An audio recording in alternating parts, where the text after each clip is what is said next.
Kirby. We all know Kirby, right? Round, pink, full of joy, and lifelong advocate for one of the 7 deadly sins. Maybe a couple. While there wasn't a time in my gaming career when I didn't know what a Super Mario was, and I learned about Sonic via the internet and such, pretty much everything else was a different story. Up until 2009 or so, when I first played Super Smash Bros. Brawl, I had no idea any of these other franchises even existed. Star Fox, Metroid, Fire Emblem, hell, even Pokemon and The Legend of Zelda. But just like any other 8-year-old, there was one character on the roster that I gravitated towards immediately. That, of course, being Pikachu. Yeah, I'll be honest, I thought Kirby was cute and all, but that was about it.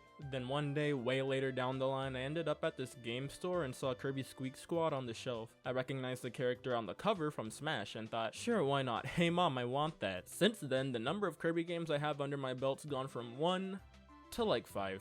Maybe a couple more if you count spin-offs and junk. Clearly, I've never been like the biggest fan of Kirby or anything, but I've always had a ton of fun with the games that I've played. There came a point though where I had to wonder, did Kirby's consistent flow of quality games really begin with the first one? I mean, it had to have, right? Like, I've always heard about how Kirby's never once had a bad game in his little rotund life, and I doubt that fans of the series just refuse to acknowledge the first game's existence, so I headed into it fairly optimistic.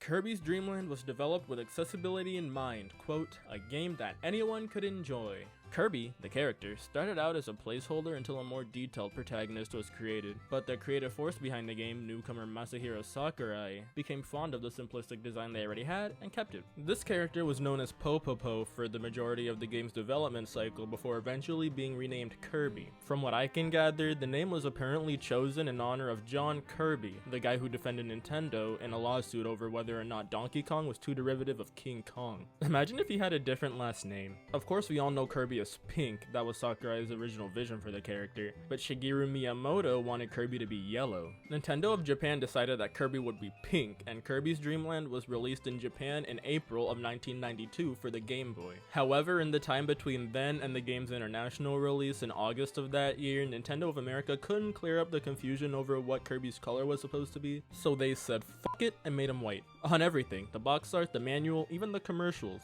Westerners had no reason to believe Kirby wasn't white at the time, which is kinda weird to think about. Anyway, yeah, the Kirby we all know and love today is obviously pink, but Miyamoto's idea of a yellow Kirby didn't go ignored. In every single game with multiple playable Kirbys, player 2 is yellow by default. Even non-Kirby games do this, that's pretty cool. Like I said earlier, Kirby's Dream Land was released on the Game Boy, and unless it's on 3DS, Game Boy games just don't get re-released very often. I played this game via Kirby's Dream Collection on the Wii, and wow, what a compilation. It comes with 6 Kirby games. You can look at events that happened when each game came out, and you can watch videos, including this really cool orchestra recording and entire episodes of the Kirby Right Back at Ya anime. Mario, take some fucking notes. Each game has a cute looking border that you can turn off by holding start and select. Also, you need to hold like 4 buttons at once just to get back to the title screen of the game you're playing, and to get back to the collection title screen, you need to hit the home button and reset. That's a bit strange. Also, it's kinda weird seeing Miiverse, the Wii U, and Barack Obama mentioned in the same Wii game.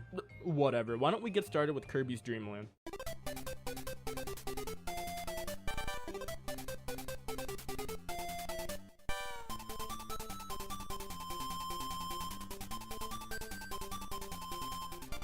Right off the bat, I just need to say, this game looks incredible for Game Boy standards, hell for 8-bit standards. The Game Boy may have only had 4 colors, but they made use of them, damn it. Kirby's Dream Land might be the best looking game on the handheld, or at the very least up there. Everything's surprisingly detailed, even if the game is prone to slow down whenever the screen gets a little too busy, as well as some minor visual oddities. While we're on the topic of presentation, soundtrack's great too, even if there aren't that many songs. I first heard most of these tracks in later games in the series and Super Smash Bros, so it was cool to hear that songs that I never knew originated in this game actually originated in this game, and they sound every bit as good in their 8-bit form. Everything about the game is charming as all hell. Compared to his Nintendo colleagues at the time, Kirby easily outdoes them in expressiveness. Granted, that isn't very hard to do. Kirby in his debut title is rather stoic, but overall endearing nonetheless, and it is cause for some funny moments between levels. Kirby's Dream Land is a fairly standard 2D platformer in which you try to reach the end of each level by avoiding obstacles and defeating enemies using the playable character's unique ability. Stop me if you've heard that one before. Kirby's main means of attack is inhalation, and whatever ends up in his mouth can either be spat back out or swallowed. Unlike in later games, Kirby doesn't gain anything from swallowing enemies, so I hardly did it. I usually took the infant route. Whenever something gets put in my mouth, instead of swallowing, I just spit it right back out. The star you shoot out is a rather strong long-range projectile that can take out another threat from a distance. So in my eyes, there's not really a reason not to do that. If you don't feel like confronting anything that might stand in your way though, you could always just fly over it. Yeah, Kirby has the innate ability to inflate himself and fly indefinitely, completely bypassing most of the challenge you would find in other platformers. Sometimes you'll run into set pieces like spikes that discourage this kind of gameplay, but on the whole, you're able to just avoid most things if you don't feel like dealing with them, leading to a game that even a first grader could complete if given the time, and I have the certificate to prove it. It took quite a while for me to get used to the controls though. They're fine, but even though this isn't my first Kirby game, it took me way longer than I expected. You inhale by pressing B, and by pressing A, you can jump. To fly, you have to press up on the D-pad. You can't just keep pressing A to do it, and that's the part that always seems to mess me up. Can you really blame me for being used to games with multiple jumps allowing me to just hit the button again to jump in midair? Even later Kirby games allow me to do this. It's nothing major though. Just something I felt like mentioning, and once I adapted to the controls, it was smooth sailing from there. For the most part, this game was a piece of cake, but that does not mean that the time I had playing it was boring. Far from it. Kirby's Dream Land was a really good time. Now, this beloved character from this long-running video game franchise has had to fight some of the weirdest and creepiest enemies in Nintendo history. But would you believe he had his very first boss fight against fucking foliage? Wispy Woods is the first boss. You just inhale the falling apples and chuck them back at him.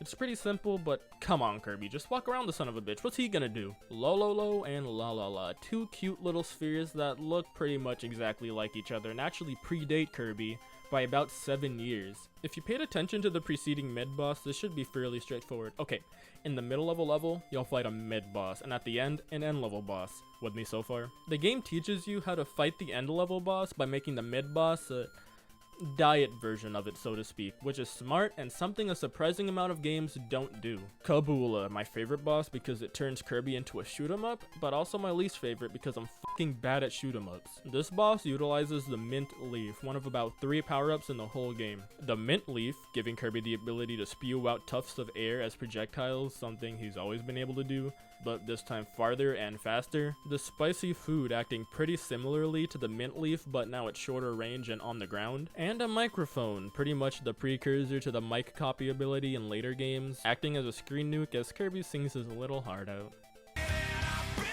Krako is a spiky cloud with an eye who, despite being the penultimate boss of the game, is just as easy to defeat as the first boss. Finally, a fight with King DDD, a bumbling idiot who's just as likable as anyone else in the Kirby franchise and the main antagonist of the entire series. Though, given how much he's worked alongside the Puffball, I guess he's more of a frenemy at this point. In this game, Kirby's out to get the king because he stole some food and that's not nice. I've heard worse reasons to fight a tree. In no time at all, you beat King DDD, send him into the stratosphere, and become a giant hot air balloon, signifying the end of Kirby's Dream Land. No, I'm not kidding. There are only 5 levels, not worlds, levels, and one of them is just a glorified boss rush. I've heard the game was short, but I didn't expect it to take me only half a goddamn hour. Though, to be fair, Game Boy games, when they weren't puzzle games, tended to be extremely short anyway. It's no big deal. I won't hold that against it. When you beat the game, you get the code for Extra Game. This is just the normal game, but now it's more difficult. Essentially, it's hard mode. The enemies are made stronger, if not just outright replaced by stronger ones, and that's pretty much all that changes. Compared to the normal mode, Extra Game is a good bit harder.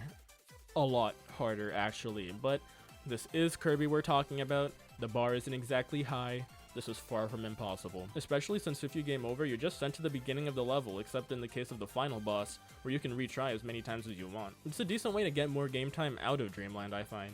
Beating this mode tells you how to access the configuration menu, where you can find a sound test and mess with some settings. Now you can play super hard mode.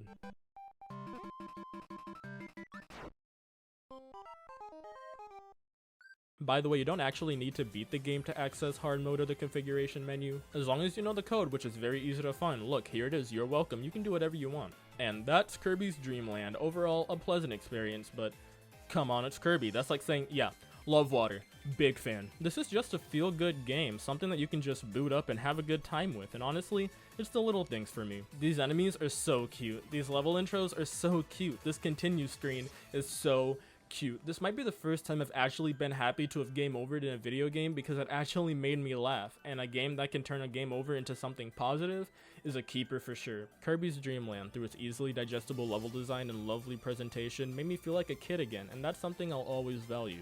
It may seem a bit too juvenile to an outsider. A game that can be beaten in no time at all by a 6-year-old is certain to garner that kind of reputation, but anyone who plays it is guaranteed a smile from beginning to end. Now, if you'll excuse me, I'm headed to bed. In case you're wondering, tomorrow's a big day. Tomorrow's the day I start 2nd grade.